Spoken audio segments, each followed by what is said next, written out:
Your sister deserves this vacation more than we need a baby. My husband's voice crackled through the phone, attempting to sound confident but betraying a hint of nervousness. I've already transferred our IVF savings to her account. I stood in our kitchen, my hand gripping the counter as I processed his words.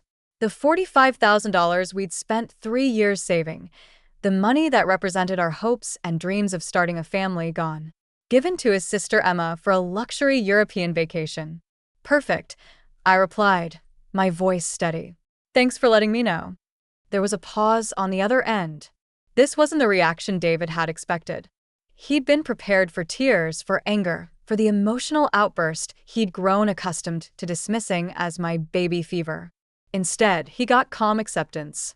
Look, Olivia, he started, his tone shifting to the condescending one he had perfected over our 8 years of marriage. Emma's been through a rough divorce. She needs this break.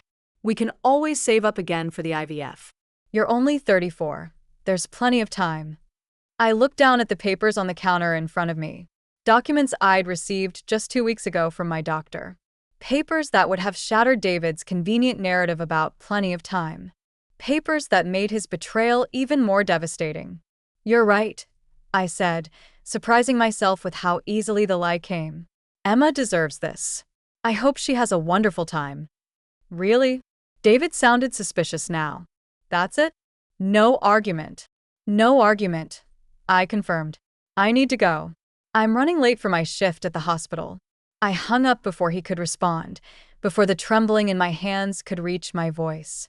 As a pediatric nurse, I'd learned to keep my composure in crisis situations. Right now, that training was the only thing keeping me together. 2 weeks ago, my doctor had called me in for a private consultation. The results of my latest fertility tests showed that my condition was deteriorating rapidly. If we wanted to conceive through IVF, we needed to act within the next 3 months. After that, my chances would drop dramatically. I hadn't told David yet. I'd been waiting for the right moment, gathering resources and making plans. Now, I realized I'd been right to keep it to myself. My phone buzzed with a text from Emma. OMG, sis, David told me what he did. You're the best for understanding. Can't wait to post pics from Paris. Love you. I stared at the message, remembering all the times Emma had competed with me for David's attention and resources. The emergencies that always seemed to coincide with our important moments. The way she talked David out of our previous IVF attempt 2 years ago because she needed help with her down payment. Family comes first, she insisted, while David nodded along. My hands stopped shaking. A strange calm settled over me as pieces clicked into place.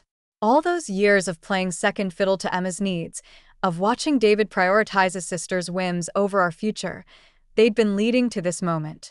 I opened my laptop and logged into our joint account. As expected, David had cleaned it out. All our careful saving, the extra shifts I picked up, the bonuses I contributed, transferred to Emma's account that morning.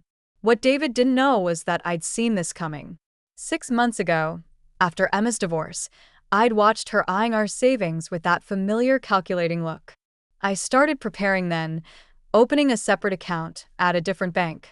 Every extra shift, every bonus for the past 6 months had gone there instead of our joint account. I even sold some of my jewelry, pieces David had never noticed anyway. The joint account he'd emptied? It contained exactly what I calculated Emma might convince him to take. The real IVF fund was safe. Along with something else David had forgotten about, proof of every penny I contributed to our joint savings, documented meticulously over the years. My phone buzzed again. This time it was a message from Dr. Torres, my fertility specialist. Appointment confirmed for next week. All paperwork ready as discussed. I took a deep breath and began gathering what I needed. 8 years of marriage had taught me a lot about David and Emma's pattern of behavior. Now, it was time to put that knowledge to use. As I prepared for my shift at the hospital, I thought about all the times David had dismissed my concerns about his sister's influence. You're being paranoid, he'd say. Emma's family. Well, he was right about one thing.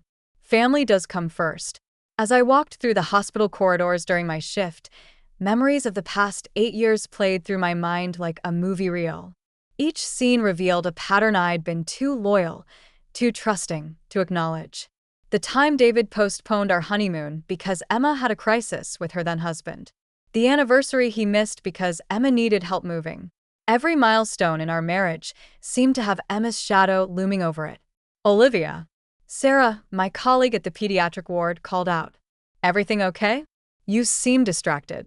I managed a small smile. David gave our IVF savings to Emma for her vacation fund. Sarah's face went through a range of emotions: shock, anger, and finally, understanding. She was one of the few people who knew about my separate account and my contingency plans. So it finally happened, she said quietly, pulling me into the break room. What are you going to do? I pulled out my phone and showed her the email I'd received that morning from my lawyer. Remember Jake Harrison? The attorney whose daughter I helped through chemo last year. Sarah nodded, her eyes scanning the email. He's agreed to take your case pro bono, I confirmed. He says given the documentation I have plus. David's latest stunt. We have a strong case for financial misconduct during marriage. Does David know you've been documenting everything? I shook my head. He never paid attention to the financial stuff. Too busy managing Emma's life to notice what was happening in his own home. My phone buzzed with another text from Emma. Just booked first-class tickets. This is going to be amazing.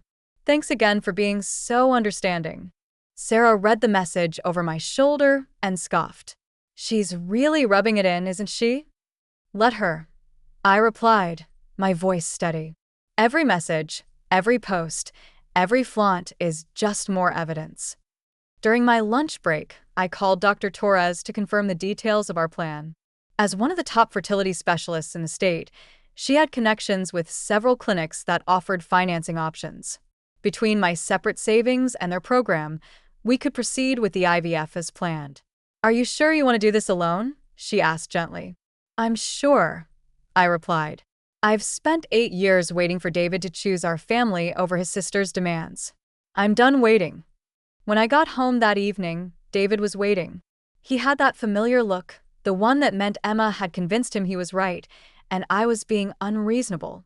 Emma's so excited about the trip, he started, as if we were discussing something as trivial as dinner plans. She's already planned the whole itinerary: Paris, Rome, Barcelona. Sounds wonderful, I said, heading to the kitchen to start dinner. I'm sure she'll have an amazing time. He followed me, thrown off by my continued calm. Look, I know you're probably upset deep down, but Emma needs this. After everything with her ex-husband. David, I interrupted, turning to face him. I said it was fine. What more do you want from me? He stood there, mouth slightly open, clearly unprepared for this version of me, the version that wasn't begging for explanations or fighting for his attention. I just want you to understand, he stammered. I understand perfectly, I replied, my voice level. Now, I have an early shift tomorrow, so I'm going to head to bed early. As I lay in bed that night, listening to David watching TV downstairs, I thought about the appointment scheduled with Jake Harrison for tomorrow, about the file of evidence I'd collected over the years, about the IVF procedure scheduled for next month. David had made his choice. Now, it was time for me to make mine. My phone lit up with one last text from Emma. Just bought the cutest outfits for my trip. Can't wait to post all the pics. You're seriously the best sister-in-law ever. I smiled in the darkness, thinking about how different things would look in just a few weeks.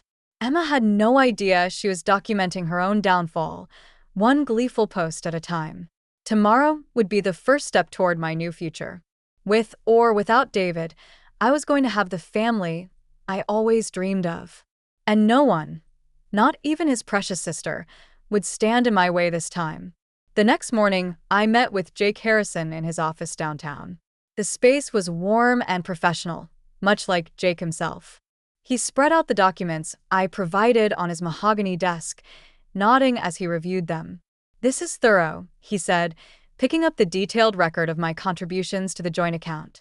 Most people don't think to document everything so carefully. 8 years of watching my savings disappear into Emma's emergencies taught me to keep receipts, I replied. Jake leaned back in his chair, his expression serious. The transfer to Emma's account yesterday, that's what we call the smoking gun. It shows a clear pattern of financial misconduct and misuse of marital assets. I pulled out my phone, showing him Emma's latest social media posts: designer shopping spree, first-class ticket confirmations, luxury hotel bookings, all paid for with our IVF fund. She's not exactly being subtle about it, Jake observed, taking screenshots. This actually works in our favor. Have you told David about your medical situation? I shook my head. Not yet. I wanted to secure my position first. Smart, he nodded. Given the time-sensitive nature of your condition and the fact that he gave away funds specifically saved for medical treatment, we can request an emergency hearing. As Jake outlined our strategy, my phone buzzed with a text from David. Emma's so happy. I knew you'd understand once you had time to think about it. You're amazing, babe. I showed the message to Jake, who added it to our growing file. He's building our case for us, he mused. Does he have any idea you're here? No, I replied. He thinks I'm at work. I took a personal day. Good. I'd like to file everything today. The sooner we move, the better our position. Jake gathered the papers into a folder. Are you ready for what comes next? Once we file, there's no going back. I thought about the years of putting my dreams on hold, of watching David consistently choose his sister's wants over our needs. I'm ready. That afternoon, while David was at work, I went to the bank and closed our joint credit cards. Jake had advised me to protect myself financially before the paperwork was served. I also withdrew my portion of our remaining joint savings, a measly $3,000 that Emma hadn't managed to convince David to share. When I got home, there was a package waiting on the doorstep. Inside was a framed photo of Emma with a note. For your living room, so you can see how amazing the money was spent. Love you. The audacity might have hurt once. Now, it just strengthened my resolve. I was preparing dinner when David came home, whistling. He stopped short when he saw me calmly setting the table for one. Where's my plate? He asked, confusion evident in his voice. I think you should eat at Emma's tonight, I replied evenly. She'll probably want to show you all her new purchases. Are you angry? He seemed genuinely puzzled. I thought you were okay with this. I'm not angry, David. I'm done. I placed a manila envelope on the table. You've been served. His face went from confusion to shock as he opened the envelope. Divorce papers? This is ridiculous. All this over Emma's vacation? No, I said quietly. This is about 8 years of watching you choose your sister over our marriage. The vacation fund was just the final straw. You're overreacting, he sputtered. We can save up again for the IVF. Actually, we can't. I handed him the medical documents I'd been keeping to myself. I needed that treatment within the next 3 months. But don't worry, I'm still getting it. Just not with you. The color drained from his face as he read the doctor's report. Why didn't you tell me? Would it have mattered? I asked. Would you have said no to Emma? His silence was all the answer I needed. I have an IVF appointment next month, I told him. I'm doing it on my own, with my own money. Money you and Emma can't touch. I suggest you start looking for a place to stay. Your sister has plenty of room, I hear. Olivia, please, he started, but I cut him off. Check your credit cards before you leave. They're closed. And don't bother checking the joint account. I've withdrawn my portion. You can keep the rest, though I suspect Emma's already got plans for it. As David stood there, stunned and speechless, I felt a weight lift from my shoulders. 8 years of compromising, of coming second, of watching my dreams slip away. It was finally over. And my new beginning was just around the corner. 2 months later, I sat in Dr. Torres's office, staring at the ultrasound screen with tears in my eyes. Against all odds, the first round of IVF had been successful. I was pregnant. Congratulations. Dr. Torres smiled warmly. Your numbers look excellent. I'd say all that careful planning paid off. As I left the clinic, clutching my ultrasound photos, my phone buzzed. It was a message from my lawyer. Final divorce hearing scheduled for next week. Emma's vacation posts have been invaluable evidence. Emma's European adventure had turned into a social media spectacle. Designer shopping sprees, luxury hotels, champagne-soaked yacht parties. all meticulously documented on Instagram. Each post had been carefully added to our court documentation, proving exactly where our IVF savings had gone. David's attempts to justify the situation had grown increasingly desperate. Emma needed this break, he argued during mediation. It was a mental health necessity. The mediator had been unimpressed, especially when presented with Emma's social media feed. Mental health necessity, she questioned, looking at photos of Emma partying in Saint-Tropez. This looks more like reckless spending of marital assets. I pulled into my new apartment complex, a cozy place closer to the hospital where I worked. Sarah was waiting outside with a care package. "Well?" she asked eagerly as I approached. Wordlessly, I handed her the ultrasound photo. Her squeal of delight echoed across the parking lot. "I'm going to be an aunt," she exclaimed, hugging me tight. "Have you told anyone else yet?" "Just you," I replied. "I'm waiting until after the divorce is finalized next week." Inside, over tea, Sarah updated me on the latest gossip. Emma had returned from Europe to find her own financial situation in shambles. The vacation had burned through not just our IVF money, but her own savings as well. She tried to hit David up for more money, Sarah reported, but apparently his accounts are all frozen pending the divorce settlement. I sipped my tea, thinking about the irony. How did he respond? From what I heard, he finally said no to her. Sarah smiled. First time for everything, I guess. The day of the final hearing arrived bright and clear. I dressed carefully in a conservative navy suit, the slight swell of my pregnancy still barely visible beneath the jacket. David and Emma were both there, looking considerably less polished than in their recent social media posts. Emma's designer vacation wardrobe couldn't hide the panic in her eyes as our lawyer presented the financial evidence. The judge was particularly interested in the timing, how the money had been taken just when it was most crucial for medical treatment. "Mr. Mitchell," she addressed David, "you deliberately misappropriated funds that were saved for time-sensitive medical treatment, giving them to your sister for a luxury vacation. Do you understand the severity of this action?" David's response was quiet. "I didn't know about the time sensitivity." "Because you never asked," I interjected softly. "You never asked about anything that didn't involve Emma." The judge's ruling was decisive. Given the documented financial misconduct and the medical circumstances, I was awarded a significant portion of our assets. Emma was ordered to repay her portion of the misappropriated funds, though we all knew that was unlikely to happen. As we left the courthouse, David tried to approach me one last time. "Olivia," he called out. "I'm sorry. I know now what I did was wrong. Maybe we could." I turned to face him, my hand instinctively resting on my stomach. His eyes widened as he noticed the gesture, realization dawning on his face. "Yes," I said simply. "I am. And this baby will grow up knowing they were wanted, planned for, and chosen first, always." I walked away without looking back, leaving David standing there with Emma, who was already complaining about the repayment order. 6 months later, as I sat in my newly decorated nursery, I received a final text from David. "I understand now what I lost. I hope you and the baby have the life you deserve." I looked around the peaceful room, at the life I'd built for myself and my growing baby, and smiled. We already did.